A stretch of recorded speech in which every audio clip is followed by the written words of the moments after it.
요한복음 21장 15절부터 17절까지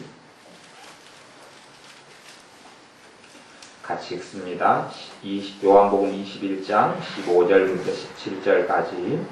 저희가 조반 먹은 후에 예수께서 시몬 베드로에게 이르시되 요한의 아들 시몬아, 내가 이 사람들보다 나를 더 사랑하느냐 하시니 가로되 주여 그러하외다. 내가 주를 사랑하는 줄 주께서 아시나이다. 가라사대 내 어린 양을 먹이라 하시고, 또 두 번째 가라사대 요한의 아들 시몬아, 내가 나를 사랑하느냐 하시니 가로되 주여 그러하외다. 내가 주를 사랑하는 줄 주께서 아시나이다.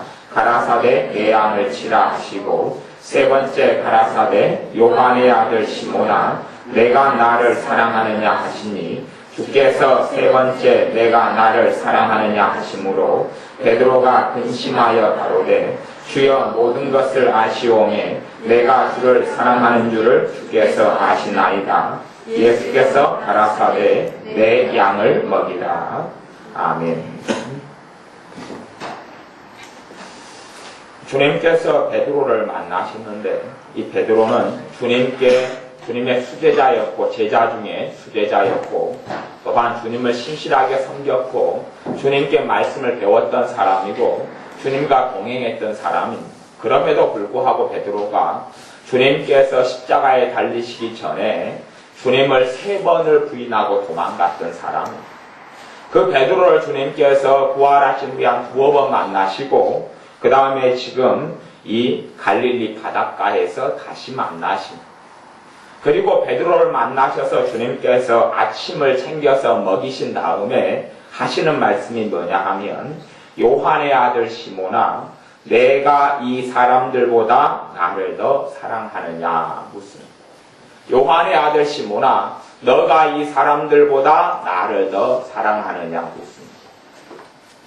우리는 이 질문 앞에서 우리 자신이 주님 앞에 대답할 수 있어야 합니다. 올해도 그렇지만 내년의 삶 가운데서도 주님께서 우리에게 이것을 물으실 겁니다. 요한의 아들 시몬아, 너가 나를 사랑하느냐? 너가 나를 사랑하느냐? 너는 나를 사랑하느냐?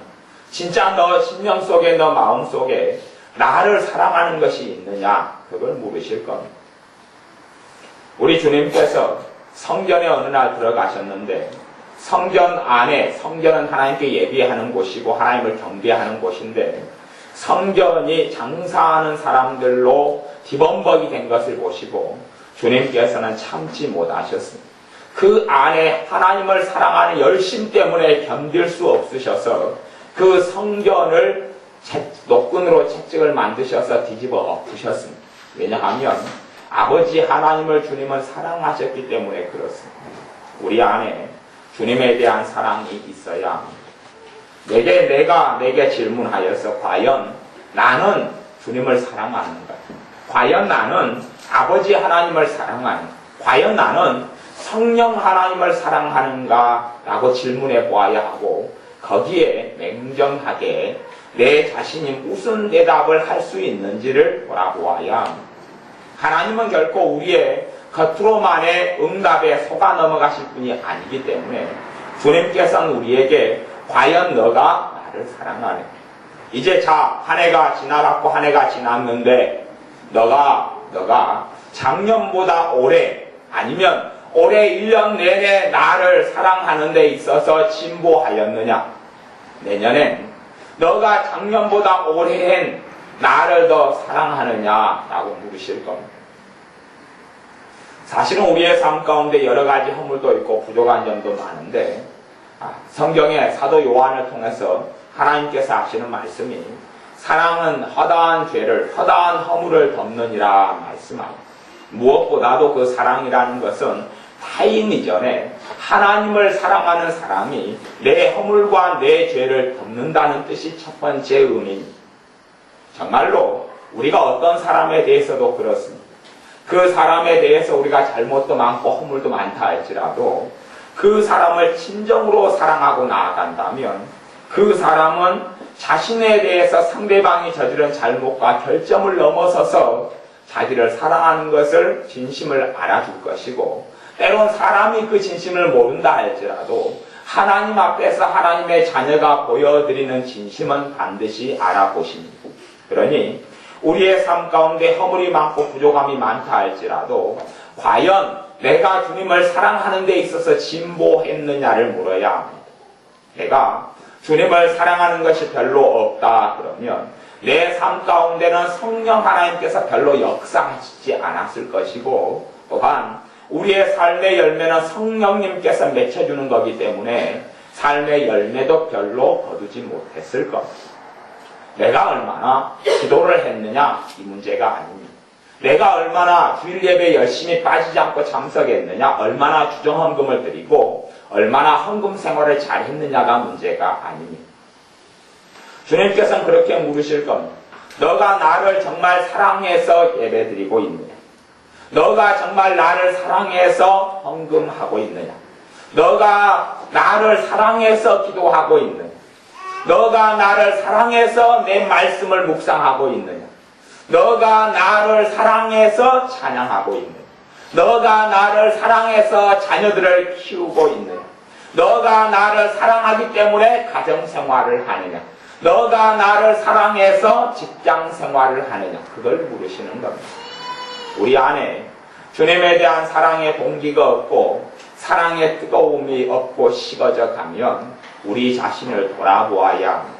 하나님의 문제가 아니라 우리 자신의 문제입니다.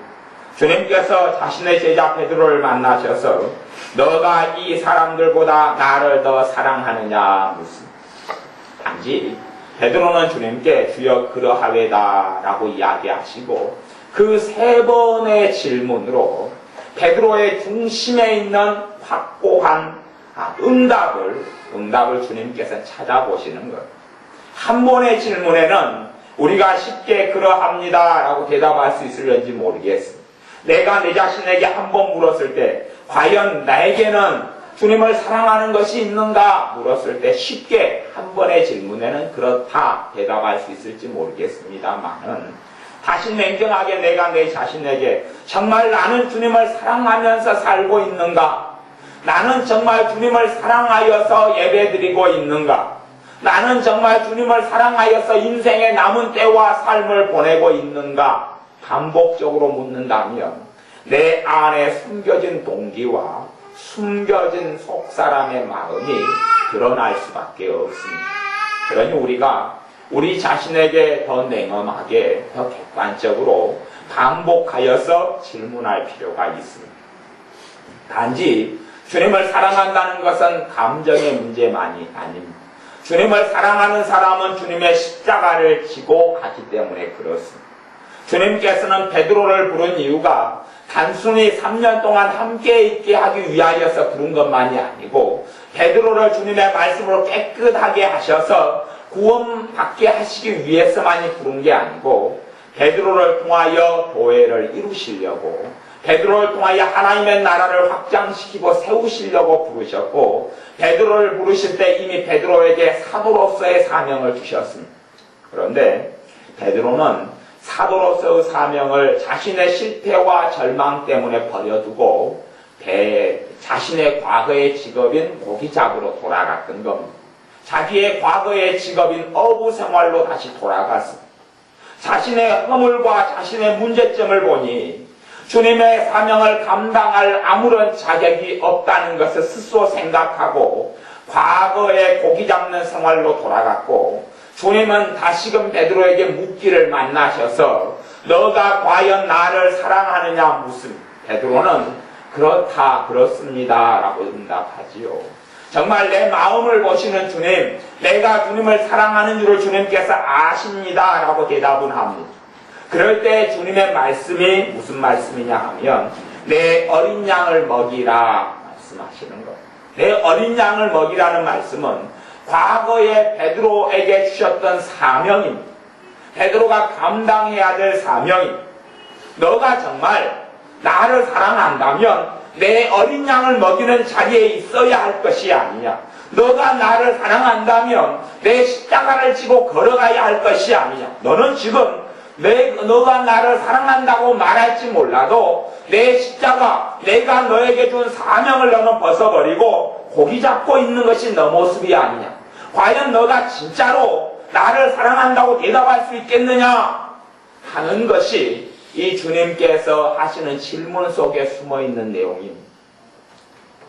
우리가 주님을 사랑한다고 하면서 내 삶에 주님께 내 삶의 진보를 보여드리지 못한다면 주님은 다시금 계속하여 우리에게 물으실 겁니다. 내 각자의 사명은 다 다릅니다. 믿음이 어린 사람의 사명은 뭐라고 이야기해도 믿음에서 성장해 가는 겁니다. 믿음이 어린 사람은 믿음에서 자라가야 하지요. 어린아이가 해야 될 것은 하나입니다. 어린아이는 일을 하는 존재가 아닙니다. 어린아이는 일을 하는 존재가 아니라 어린아이는 자라가는 겁니다. 어린아이의 가장 큰 사명은 자라가는 겁니다. 믿음이 어린 하나님의 자녀는 자라가야 합니다. 자라가는 중요한 것은 사람이 떡으로만 살 것이 아니요. 사람이 육신은 떡으로 밥을 먹고 음식을 먹고 자라가지만 믿음이 자라가는 것은 하나님의 말씀을 통하여 자라갑니다. 하나님의 말씀을 먹고 자라가야 합니다. 우리는 어떤 설교를 들으면 내가 듣고 싶은 것만 편집적으로 골라내서 들을 수가 있습니다. 그리고 내 잘못된 생각이 강화되는 경우가 많습니다. 참 특이한 것은 이단들이 많이 있는데 이단들은 성경을 많이 본다는 사실입니다. 이단들은 성경을 많이 봅니다. 또 이단들은 어떤 교회보다도 이단 교회는 교육이 많습니다. 교육이. 소위 말하면 그 교육이 뭘 통해 하는 교육이냐 하면 성경을 통해서 하는 교육이 많습니다. 그런데 그 성경이라든지 가르침은 편협되고 외골적으로 빠져서 성경을 자기 입맛에 맞는 대로 자르고 편집하고 오려내고 도려냅니다. 그리고 그 사람들은 편집증적으로 어떤 가르침에 몰입하면서 그들은 생각하기를 우리는 성경을 바르게 보고 바르게 읽고 바르게 알고 있고 바르게 깨닫고 있고 심지어는 하나님 말씀에 대해서 내가 별로 모르는 것이 없다 그렇게 생각하는 사람들도 있습니다. 그것이 이단 잘못된 것으로 가는 중심에 그것이 놓여 있지요. 근데 우리가 정말 주님을 사랑한다면 믿음이 어린 사람은 자라가야 되고 믿음이 어느 정도 자란 사람들은 이제는 사람 구실을 해야 합니다.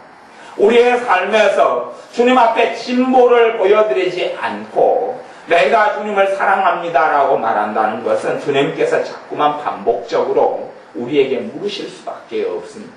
너가 과연 나를 사랑하는 것이 맞느냐? 그러니 베드로에게 주셨던 사도의 사명에 대하여 다시금 베드로에게 맡기셨던 주님의 십자가에 대하여서 누구든지 자기 십자가를 지고 나를 따를 것이니라 하신 말씀대로 너가 정말 내가 준 십자가, 주님의 십자가는 사명을 이야기합니다. 주님의 십자가. 내가 준 십자가를 너가 짊어지고 따라오고 있느냐? 라고 물으시는 것. 그 십자가는 내 가정에서도 내가 짊어질 수 있고 또한 내 직장에서도 주님의 십자가를 짊어질 수 있습니다. 어떤 의미에서는 십자가가 단순하게 무엇이다 라고 정의되지 않을 때도 무척이나 많습니다. 소위 말한다면 데살로니가전서 5장 16, 17, 18절을 이유로 든다면 데살로니가전서 5장에서는 하나님의 명백한 뜻에 대하여 이야기하는데 명백한 뜻을 세 가지로 이야기합니다. 첫째는 항상 기뻐해라 그렇게 이야기하고 두 번째는 범사에 감사해라 그러고 세 번째 쉬지 말고 기도해라 그러고 항상 기뻐해라는 것은 그 명백한 주님의 뜻이지요. 우리는 행복이라는 것이 또한 우리 안에 평안이라는 것이 환경을 통해서 올 줄로 알고 다른 사람으로부터 오는 행복, 내 일이 잘 풀려가면서 오는 행복 그것을 기대함 그리고 행복하기를 바라고 소망하고 기다림이 그런데 우리는 행복에 지지 않습니다. 물론 행복은 하나님께서 주시는 겁니다. 그런데 하나님께서 행복을 주시기 위하여서 행하실 일은 다 행하셨기 때문에 문제가 있는 겁니다. 주님께서 내게 행복을 주시기 위하여 행하실 바를 다 행하셨고 그 행복을 취하는 것은 내게 달려있기 때문에 그렇습니다. 그러니 사실은 행복은 주님께서 하실 일을 다 하셨기 때문에 하나님의 사람인 나에게 행복하느냐 행복하지 않느냐가 달려 있습니다.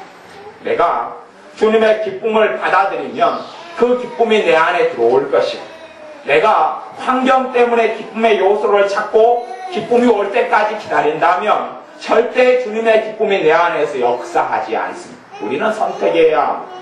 주님을 믿는 것 때문에 내가 스스로 환경 속에서 어떤 기쁨이 올 때까지 기다리느냐, 아니면 항상 기뻐해라는 말씀은 환경을 초월한 말씀이기 때문에 믿음으로 주님의 기쁨을 받아들이고 기뻐할 것이냐 하는 것.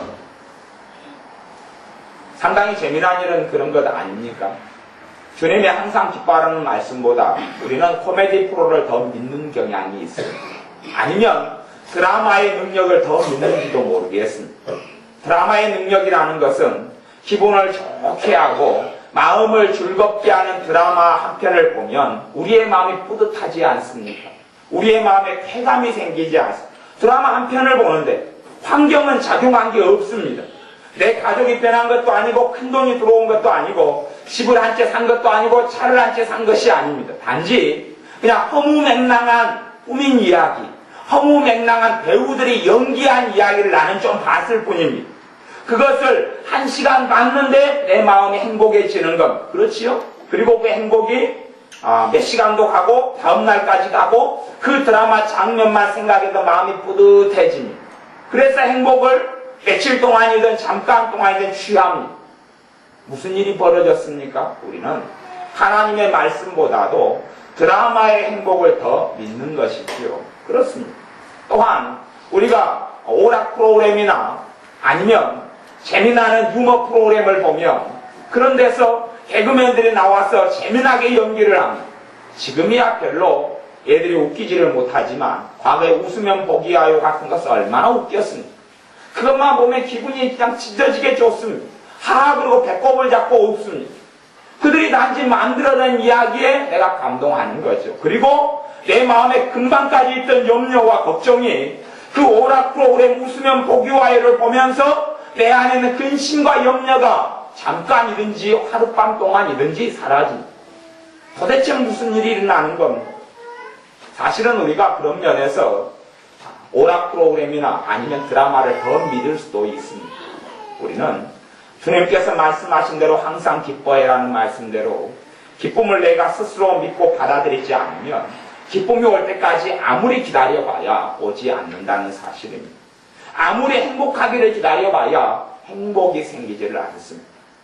하나님의 명백한 뜻이 성경에는 몇 가지가 있습니다. 물론 성경 66권이 다 하나님의 뜻인 건 사실입니다만은 정확하게 하나님의 뜻이다 이것은 좀 드뭅니다. 정확하게 하나님의 뜻이다 이렇게 제시된 것은 뭐 너희의 거룩함이다 이런 거 몇 가지 하고 그 다음에 데살로니가전서 5장의 그 3개 항상 기도하는 것은 무엇입니까? 주님과 관계가 끊어지지 않게 하는 것이지요. 주님과 만남이 끊어지지 않게 주님과 함께 사는 것을 이야기합니다. 그분과 끊임없이 대화하지 않고 그분을 끊임없이 찾지 않고 주님과 함께 사는 것이 사실은 가능하지 않습니다. 그러니 사실은 쉬지 말고 기도하는 것은 불가능한 일인데도 불구하고 우리에게 가능한 것으로 이야기합니다. 왜 가능한 것이 되냐 하면 우리의 믿음이 증명되고 우리가 주님에 대한 사랑이 증명되면 그렇게 기도할 수 있도록 성령님께서 도우실 거기 때문에 그렇습니다.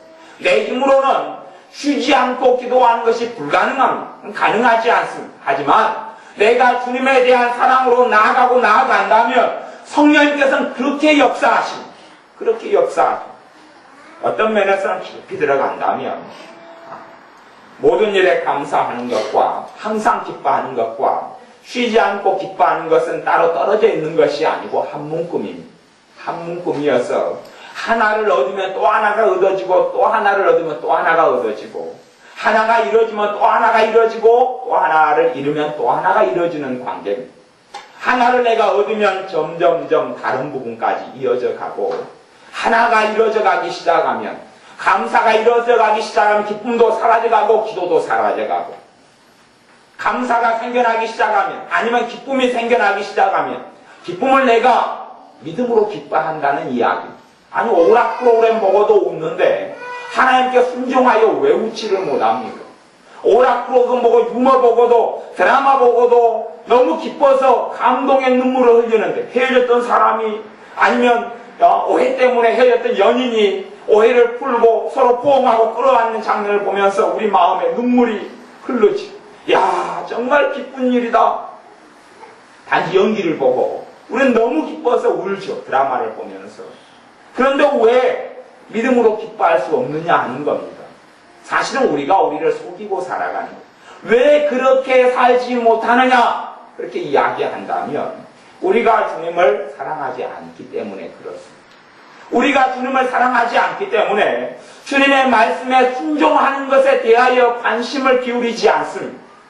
단지 관심을 기울이면 내가 주님 앞에 어떻게 살아가느냐가 아니라 주님 나한테 무엇을 해주실 겁니까 하는데 관심을 기울이고 살아가서 1년의 기도를 통하여서도 내 믿음에 진보가 없고 한 해가 지나가도 우리가 주님을 사랑하는 데 있어서 진보가 별로 없습니다. 나아가고 성장하는 데 진보가 별로 없습니다. 너가 나를 알아감에 있어서 무엇이 진보했느냐 물으시면 내놓을 것이 없는 거예요. 무엇이 너가 성장하고 자라갔느냐 보면 1년 전에 비해서 못할 때가 많고 2년 전에 비해서 못할 때가 많고 내가 주님 돈은 좀 없어져서 가난해졌습니다만 내가 주님을 열심히 사랑해서 이런 부분에 내가 진보했습니다. 내가 기도 생활에 있어서 기도할 때마다 성령께서 놀랍게 임하시고 내가 믿음의 기도가 지금은 드려집니다. 내가 그 전에는 주님의 말씀에 별로 믿어지지 않더니 이제는 말씀을 내가 붙잡고 있습니다. 말씀을 내가 믿어집니다. 과거에는 내 지혜를 의지하고 살다가 이제는 내가 내 지혜, 내 똑똑함을 내려놓고 주님의 지혜를 구하고 주님의 지혜를 통하여 내가 살고 있습니다. 그렇게 주님 앞에 고백할 만한 진보가 없다는 이야기. 과거에는 내가 교만하고 강파가해서 내 생각만 옳고 내 주장만 옳고 내 판단만 옳은 줄 알았는데 이제는 내가 용납함도 배워서 다른 사람의 말도 듣는 것을 내가 배웁니다. 내가 이제는 내 주장만 하는 것이 아니라 다른 사람 말을 이해하고 깨달으려고 받아들이려고 내 입을 내가 다물고 침묵하는 것을 내가 배우고 있습니다. 그렇게 진보하는 것을 보여야 하는데 진보가 없는 것이죠. 왜 우리의 삶에 우리가 생각하고 기대하는 하나님의 놀라우신 은혜가 하나님의 축복이 나타나지 않습니까? 사실은 그 근원적인 원인은 그렇습니다. 내가 주님을 별로 사랑하지 않기 때문에 그렇습니다. 주님을 사랑하는 데 있어서 진보하는 것이 아니라 회복하기 때문에 그렇습니다. 그래서 에베소 교회에 주님께서 요한계시록 2장의 말씀처럼 너희가 부지런한 것, 너희가 열심을 낸 것, 너희가 봉사하고 많이 섬긴 것을 내가 보고 아는데 너희들이 가장 중요한 처음 사랑을 너가 잊어버렸다. 주님에 대한 그 뜨거운 사랑을 너희들이 잊어버렸다. 너희들이 주님에 대한 마음 끓는 절절한 사랑을, 그분의 십자가에 대한 사랑을, 그분께서 너를 속량하시고 심판받고 죽어야 될 이방인을 하나님의 자녀 삼아주신 그 은혜의 감사와 감격, 그것을 너가 잊어버렸다. 주님에 대한 사랑을 잊어버린 교회가 에베소 교회이니 너희가 회개하고 돌이켜서 처음 행위를 가지라. 그렇게 말씀하는 것. 우리가 주님에 대한 사랑이 이루어져 갈수록 성령님의 역사는 사라져갑니다. 성령을 소멸하지 말며 왜 성령님께서 내 삶에서 역사하시지를 않고 줄어들어 갑니까? 왜냐하면 주님을 사랑하는 것이 적어지기 때문에 그렇습니다. 기도의 시간은 늘어갈지 몰라도 과거에는 5분 기도하고 10분 기도해도 주님에 대한 사랑 때문에 기도했으면 지금은 믿음 생활한 지 시간이 흘러서 기도를 더 많이 하지만 기도 제목이 더 많아져서 기도하는지 어찌 알겠습니까? 하나님께 받을 것이 더 많아져서 기도 생활이 늘었는지 어찌 알겠습니까? 과거에는 11조도 못 내고 단지 헌금 조금 낼 뿐이지만 그거라도 주님을 사랑해서 냈던 사람하고 시간이 흘러서 여러 종류의 헌금은 내지만은 형식적이고 습관적이고 관습적이고 단지 교회의 집사님이 되었기 때문에 신앙생활한 열빈이 되었기 때문에 그냥 습관적으로 관습적으로 내는 것이지 어찌 알겠습니까?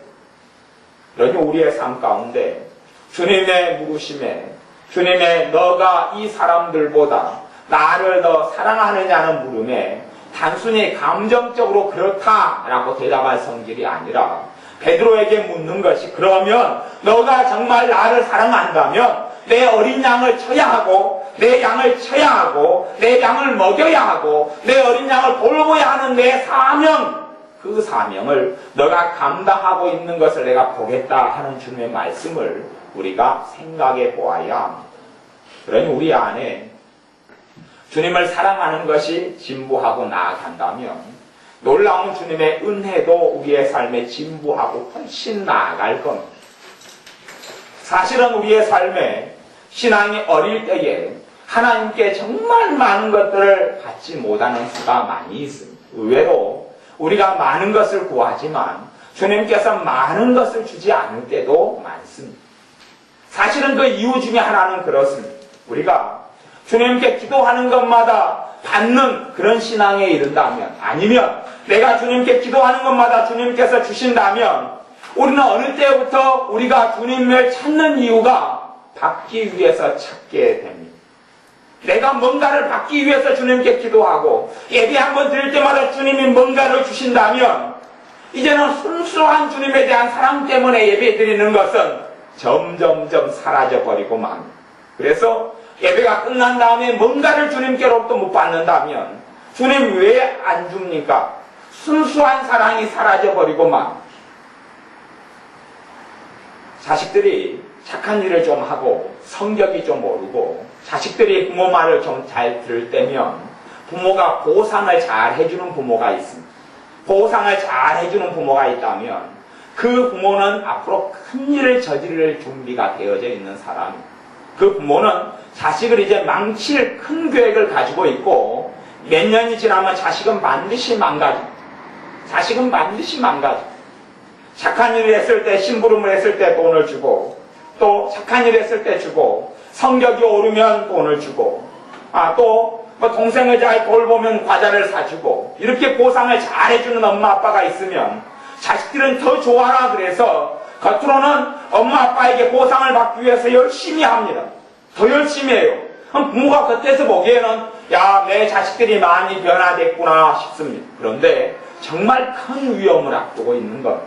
왜냐하면 그 자식들은 부모를 순수하게 사랑해서 하는 것이 아니라 보상을 바라는 것이 심리 속에, 마음 속에 차지하고 있기 때문에 그렇습니다. 이제 그 진심을 알려면 자식이 공부를 잘해도, 착한 일을 해도, 엄마 아빠의 심부름을 잘해도 아무것도 안 해줘 보면 알 수 있습니다. 아무것도 안 해줘 보면 자식이 뻘쭘해지고 기대를 하고 있다가 하나도 충족이 안 되고, 그리 되면 이 자식이 정말 부모를 사랑하는지 그렇지 않고 있는지에 대한 명백한 결과가 드러납니다. 우리도 마찬가지입니다. 주님께서 우리를 시험하시는 방법 중에 하나는 정말 과연 우리가 주님을 사랑하느냐, 이걸 알아보시는 방법 중에 하나는 우리가 주님께 기도하는 것에 주님께서 응답을 늦게 하시는 것. 응답을 늦게 하시고 응답을 안 하시는 거죠.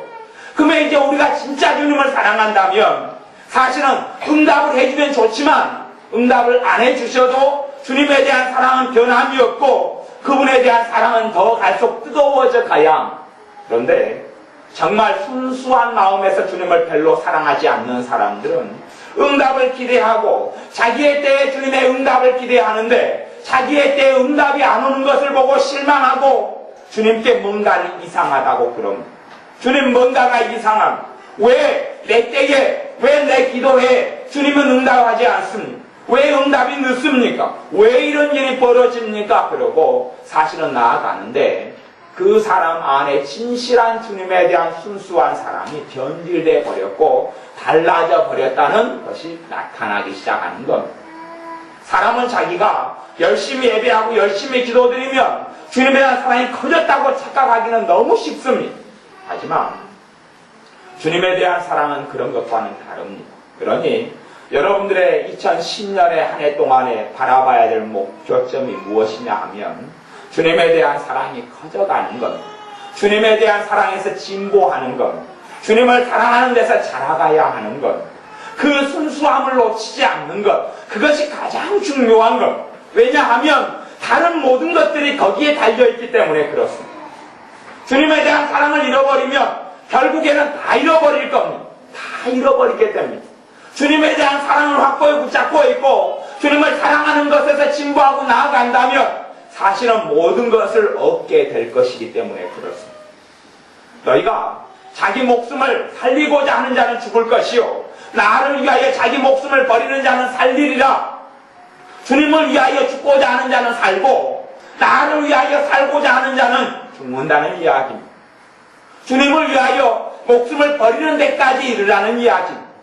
주님을 위하여 손해도 보는 것을 배우고 주님 때문에 내가 희생하는 것도 배우고 주님 때문에 하나의 미랄이 되어져 썩어지는 것도 배우고 주님 때문에 봉사도 배우고 주님 때문에 헌신도 배우고 주님 때문에 인내도 배우고 주님 때문에 참지 못하고 용서하지 못할 사람을 용서하는 것도 배우고 왜요?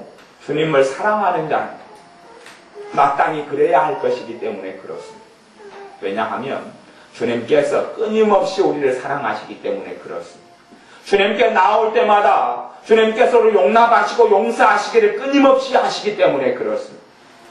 우리가 흠이 많고 부족한데 아마 주님의 공의대로 한다면 예배드리러 나올 때마다 하늘에서 천둥 번개가 칠 겁니다. 소위 말하면 벼락이 떨어져야지 마땅하는 것이지요. 왜냐하면 하나님의 자녀와 하나님의 자녀가 아닌 사람이 있으면 하나님의 자녀는 훨씬 더 거룩해야 되기 때문에 그렇습니다. 하나님의 자녀는 훨씬 더 달라져야 되기 때문에 그렇습니다. 사랑을 입고 용서를 입고 구원을 받고 하나님의 택정함을 받는 그 은혜에 보답하려면 믿지 않는 자하고는 전혀 다른 삶을 하나님의 자녀는 반드시 살아야 할 거기 때문에 그렇습니다. 사실은 모르고 지은 죄, 하나님을 믿지 않는 자가 지은 죄하고 똑같은 죄임에도 불구하고 하나님을 아는 자가 지은 죄는 천지 차이가 나게 다르고 믿는 자가 지은 죄가 훨씬 큰 죄입니다. 믿지 않는 자가 한 번 화내고 믿는 나도 한 번 화낸다 그러면 하나님 앞에서 정말로 악하고 정말 어리석은 악인으로 내가 서 있는 겁니다. 전혀 구별함도 없고 너희는 구별된 자로 달라진 자로 변화된 자로 선별된 자로 거룩한 자로 내 앞에 살아가라고 말씀하셨는데 전혀 거룩하지도 않고 전혀 구별되지도 않고 전혀 변화되지도 않고 달라지지도 않고 똑같이 미움을 품고 똑같이 증오를 품고 똑같이 한을 품고 똑같이 원한을 품고 똑같이 분노하고 똑같이 근심하며 똑같이 낙담하며 똑같이 좌절하며 왜냐하면 주님을 사랑하지 않기 때문에 그분의 말씀을 마음속에 담지 않기 때문에 그렇습니다. 하나님의 말씀은 지식으로 들어가고 정보로 들어가 봐야 아무런 가치가 없습니다. 내 말을 듣고 행하는 자는 그렇게 말씀합니다. 말씀을 듣고 내가 행하지 아니하면 아무런 가치가 없습니다. 예를 들어서 우리가 화를 낸다고 쳐요. 그러면 내가 화낸 것을 용서해 주십시오 회개 기도합니다. 근데 그렇게 기도해놓고 내가 또 화를 내고 살아가 그러면 나는 진정 회개한 사람이 아닙니다. 회개는 출발하고 시작했을 줄 모르겠습니다. 내가 주님 근심했습니다 그래놓고 내일 또 근심하고 모레 또 근심합니다. 주님 보시기에는 너는 회개한 자가 아니다 그럼 회개한 자가 아닙니다. 세소한 회개가 좀 되어진다면 근심을 내가 이만큼 오늘 했다면 내일은 더 줄어들어가고 모레는 더 줄어들어가야 그렇게 가야 하는데 오늘 이만큼 근심하고 내일 이만큼 하고 모레는 더 많이 하고 그런 삶을 살아가는데 어떻게 내가 근심으로 지은 죄를 회개했다고 감히 이야기할 수 있단 말입니다. 내가 두려워하고 절망하며 감사치 아니하고 불평이 가득한데 내가 감사의 사람, 사족의 사람, 기쁨의 사람으로 되어져야 하는데 내가 똑같이 어제하고 똑같이 지난달과 똑같이 내가 감사하지 못한 걸 회개합니다. 내가 하나님께 영광 돌리지 못한 걸 회개합니다. 그래놓고 똑같은 삶을 내가 살아가고 있다면 내가 어떻게 변화된 자고 내가 어떻게 주님을 사랑하는 자입니다. 나를 사랑하는 자는 내 말을 지키리니라고 말씀합니다. 주님의 말씀을 지키지 않으면 주님은 너는 나를 사랑한 자가 아니다 라고 말씀합니다. 우리가 주님의 말씀을 내 삶 속에 실천하기 위하여 애를 써야 합니다. 주님의 말씀을 하나, 두 개, 세 개 붙잡고 그 말씀이 내 삶에 뿌리 내리게 해야 합니다. 뿌리 내리게 해야 합니다. 뿌리 내리지 않으면 말씀이 내 삶 가운데 실천되지 않으면 내 말 듣고 행하는 자는 반석 위에 집을 지은 사람 같으니 주님의 설교를 주님의 말씀을 가르침을 무수히 많은 사람이 나오고 들었습니다. 그런데 어떤 사람은 그 말씀을 듣고 행했고 어떤 사람은 듣고 행하지 않았습니다. 오히려 그 주님의 가르치심에 그 기쁨에 취했을 뿐이지요. 모래 위에 집을 지은 사람, 아니면 돌밭 뒤에 씨를 뿌려서 잠깐 기뻐하지만 그리 지난 다음에는 그 하나님의 말씀에 씨앗이 말라 비틀어져 버리는 사람, 열매가 없는 것이, 말씀이 뿌리 내리지 않고 말씀이 내 삶 가운데 행해지지 않은 거죠. 사실은 진실한 말씀의 순종과 행함을 통해서 회개가 완성되는 겁니다. 회개의 출발은 주님 앞에 고백하는 거지만 완성은 내 삶에서 회개한 말씀이 이제는 지켜지고 준행되는 것을 회개의 완성이라 그럽니다. 점점 그 죄가 사라져가고 약해져가고 끊어져가고 정리되어 가야 된다는 이야기죠. 그럴 때 주님은 너가 정말로 회개하는구나 라고 말씀하시고 계속하여서 같은 삶 속에 있으면서 회개합니다 할 때 주님은 너는 나를 조롱하고 있구나. 너는 나를 우습게 알고 있구나. 너는 내게 정말로 거짓말장이로 나를 정말로 어떠한 하나님으로 너가 믿는지 내가 도무지 이해 안 된다라고 주님은 말씀하실 겁니다. 그러니 우리가 주님을 사랑하며 진보해 가야 한다는 것은 주님의 말씀을 귀담아 듣고 주님의 말씀 준행하여 지키는 것을 이야기합니다.